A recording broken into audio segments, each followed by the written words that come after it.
भजन करने से ये जो अनर्थ है, जो अनर्थ का जिसका कोई अर्थ नहीं निकलता है, जो चीज़ हमारा ज़रूरत नहीं, वो सब चीज़ अगर दुष्संग से हम प्राप्त हुआ है तो उसको छूट जाता। अनर्थ नित्य, जैसे बीड़ी फूकना, तो बीड़ी नहीं फूकने से भाई मर जाता है, एक अनर्थ है, दुष्संग से सीखता है जब बीड़ी फूकना। इसी प्रकार सत्संग में छोड़ सकता है। ये लोग देखिए, ये अमेरिकन लोग, इनका दैनिक काज है अवैध स्त्री संगना और मांस खाना और शराब पीना और जुआ खेलना। देखिए सब छोड़, अनर्थ निमित्त सब निमित्त, ये सारे संग का फल हो।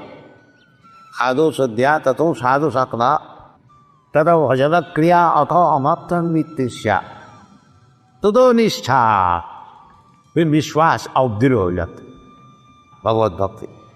तत्वनिष्ठ, तत्व रुचि, रुचि होती है भगवान की कथा सुनने में, रुचि तथा शक्ति, ये रुचि का पाप, फिर आसक्ति। ये आसक्ति भगवान पहले से शुद्ध, इसका पहले श्रद्धा और साधु संग और अनर्थ निवृत्ति और निष्ठा और रुचि, ये 5 स्टेज पार हो करके जब आसक्ति है, भगवान को छोड़ ही नहीं सकता, वो नशा हो जाता।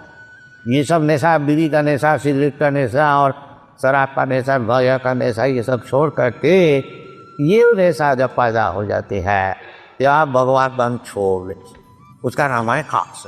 तो ये मई आसक्त मना, इस प्रकार जो कि भगवान से आसक्ति हो, लिबरेटेड स्टेज, भगवान में आसक्ति होना है, साधारण स्टेज नहीं है, बहुत स्टेज में नहीं, क्योंकि अनर्थ निमित्ति भक्ति परेशान भव विरक्ति अन्यत्र। भक्ति, कोई व्यक्ति भक्त है तो फिर उसका ये सब जो अनर्थ है उससे रुचि नहीं रहती, खुद ही छोड़ दे, ये भक्ति का पहचान है।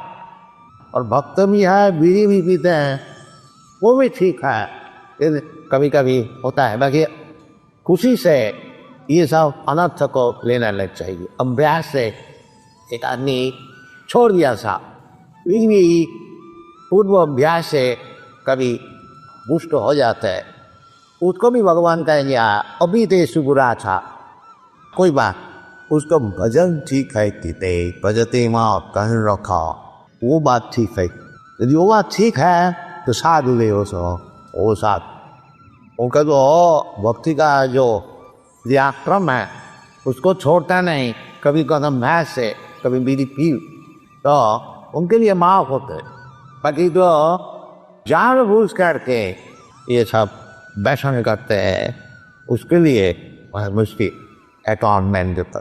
तो मैया सत्तमना प्रातः जोगम झुंझन मदास, ये जो योग है इसको प्रैक्टिस करते, योग क्या प्रैक्टिस, भक्ति योग का श्रवणम कीर्तन विष्णु स्मरण पाद सेवन अर्चन बंधन दास सबकम मार्ग निवेदन 9 पुटार से भक्ति जारी कीजिए। कुछ नहीं तो इधर हाथे सोविए, श्रवण सुनते सुनते आपको सब चीज प्राप्त हो जाए। सिन्नतांग सकता कृष्ण पुण्य श्रवण की, भगवान की कथा जितना आप लोग सुनेंगे उतना आपको पाप नाश हो जाएगा, पुण्य मिलेगा, और संपूर्ण पाप नाश हो जाने का पश्चात केवल पुण्य ही रहेगा, तब आप भगवान को सुन सकते। देशाम तो अंतगतम पापम जनानाम पुण्य कर्माणा ते धर्म निर्मुक्त भजन देवा, वो तो दृढ़ता से भजन कर सकता है जिसको बिल्कुल पाप नित्य। ये भगवान है परम पवित्र, और तो अपवित्र होकर के भगवान का पास कोई पहुँच नहीं, वो पवित्र होने से परम पर ब्रह्म परम धाम पवित्र परम हवा। और जो भगवान को संज्ञा क्या सुनो, पवित्रम परमम, तो यदि आप भगवान को चाहते हैं तो आपको भी पवित्र हो पाएगा। ये बात नहीं है कि मैं अपवित्र रहेंगे और भगवान को सिंह पति भगवत भजन करते कहते हैं वो पवित्र हो जाता।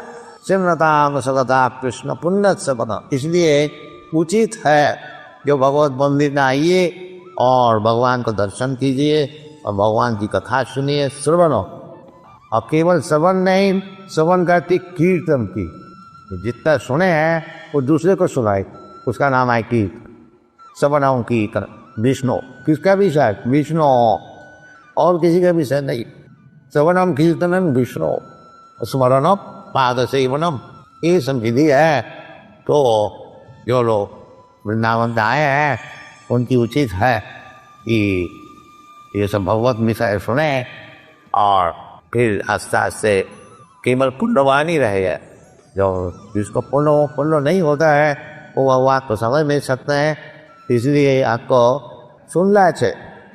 जो पुण्यवान हुए बिना हुए भगवान की कथा में रुचि नहीं है, आसक्ति नहीं है, और आस्ते आस्ते वो है, एक दिन में सब चीज़ नहीं होता है। बाकी ये सब प्रोसेस भैया सप्तमनाप्तार्थ जो जिन्नत, ये वक्ति जो जिन्नत मदाश्रय, ये कोई बाहरी आदमी का आश्रय में रहने से काम नहीं, मदाश्रय।